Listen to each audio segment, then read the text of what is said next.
dire que les mots se cultivent, certains nous donnent de l'élan, d'autres nous apaisent ou nous rendent amoureux.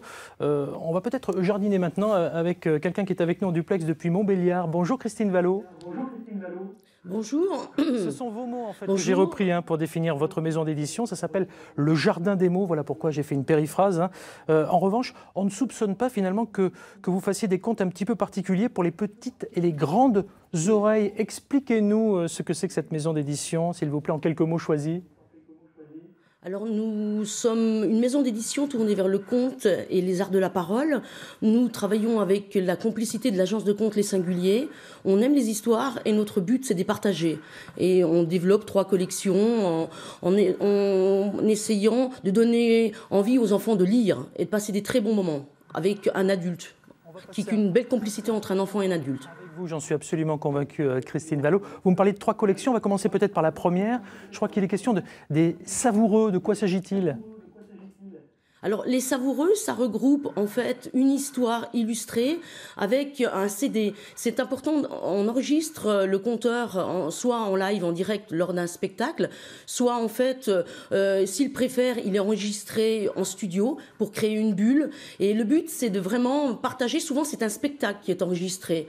On en a 9 titres à ce jour, voilà, comme par exemple La petite fille aux cheveux d'or qui parlait aux oiseaux. Alors, c'est en fait Marie-Christine, je vous arrête parce qu'on ne les voit pas, les ouvrages que vous montrez. Nous, on en montre d'autres, donc c'est un peu dommage. Et ça ne sert pas à grand-chose que vous veniez avec un catalogue. Je pense que le mieux, c'est de donner envie véritablement de feuilleter ces livres audio, ces véritables écrins. Vous nous parlez de la collection Les Savoureux, j'ai bien compris. Un conte audio, enregistré en audio pendant un spectacle et le livre, donc. Il y a aussi les petits savoureux, ça c'est pour les plus jeunes, les plus petites oreilles on dira.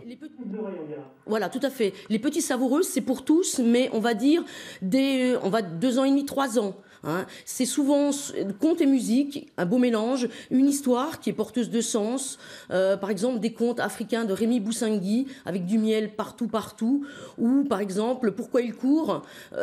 On est un peu comme chez La Fontaine, les animaux en Afrique parlent, ils ont un peu les mêmes qualités, les mêmes défauts que nous, et ce qui est assez fabuleux, c'est qu'ils ont du mal parfois de vivre ensemble, comme nous les hommes, et comme dit Rémi Boussingui, s'ils étaient capables de partager un bon moment ensemble, un repas par exemple, ils se comprendraient mieux. Christine Vallot, ce sont des livres audio, ça veut dire, pour les néophytes, les 3 niveaux de lecture. Expliquez-nous en quelques secondes de quoi il s'agit. Alors, vous avez évidemment, pour un enfant qui ne sait pas lire, le plaisir de feuilleter. Et évidemment, on travaille avec des illustrateurs. On commence avec Sophie Auvin, mais aujourd'hui, on travaille par exemple avec des gens comme Virgile, qui est basé à côté de Luxeuil, Marine, qui est à Besançon, voilà, Marine Poirier, qui a illustré le dernier livre de cette collection-là, qui s'appelle « Je suis très fâchée », qui est l'histoire d'un poussin qui trouve une pièce d'or. Marine s'est beaucoup amusée. Le texte est d'un conteur suisse qui s'appelle Philippe Campiche, et c'est sur la gestion de nos émotions, la colère. Qu'est-ce qu'on fait ?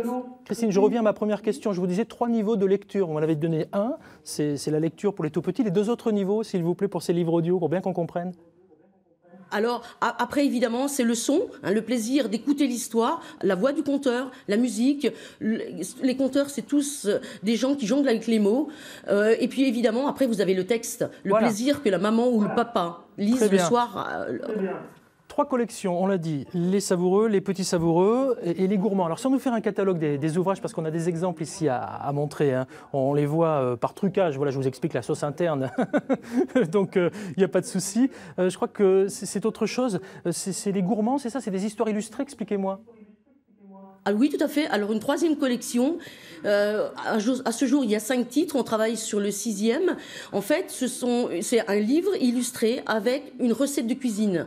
Parce que, évidemment, la collection s'appelle Les Gourmands. Parce que nous, dans la vie, on est gourmands, évidemment, d'histoire, de contes, de rencontres, de musique, mais on est aussi gourmands de bons petits plats. Vous parliez tout à l'heure, vous étiez en train de parler de produits bio. Nous, voilà, je pense que c'est important de savoir cuisiner et de transmettre.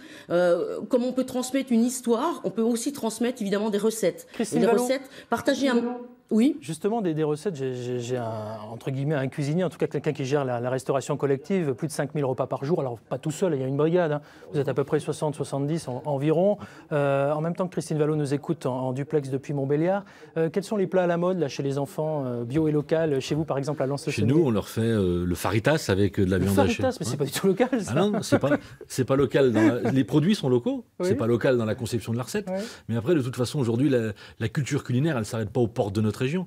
Et au contraire, c'est quand on fait voyager les jeunes. Et je suis assez d'accord avec madame, oui. Nous, on essaie de faire voyager les enfants dans l'assiette avec des produits locaux.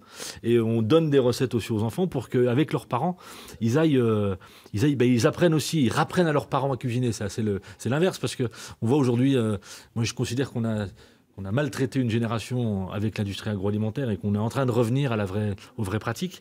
Et c'est les enfants qui amènent ces vraies pratiques dans les maisons. Et donc ça, je trouve ça assez bien. Dans l'éducatif, on est très bien. On est en parfait, phase. vous êtes fait pour vous entendre. D'un côté en cuisine, de l'autre on feuillette quelques ouvrages. Christine Vallot, je vous remercie en tout cas d'avoir été en duplex avec nous pour nous rappeler que finalement, le livre, c'est un bel objet pour faire plaisir aux enfants, mais pas seulement, aussi aux adultes, du partage, de l'ouverture sur le monde. Avant de se quitter, on a fait beaucoup de points météo là, à 10h14. Quel temps faisait-il ce matin aux portes de Belfort sur la ligne bleue des Vosges, à Sermé-Magny précisément, où se trouve votre maison d'édition? C'est de là-bas que vous êtes parti avant de rejoindre Montbéliard pour ce duplex avec nous ce matin. À Sermé-Magny, il faisait très beau ce matin, très très beau. Il faut être honnête, il faut dire aussi que le ciel commence un peu à se couvrir. Mais la pluie, ça fait pousser, hein, et ça fait pousser les livres, ça fait pousser les plantes, ça fait pousser les tomates dans le jardin. C'est bien, hein, pour un jardin des mots. Voilà. La pluie fait partie de la nature. C'est parfait, merci Christine Vallot.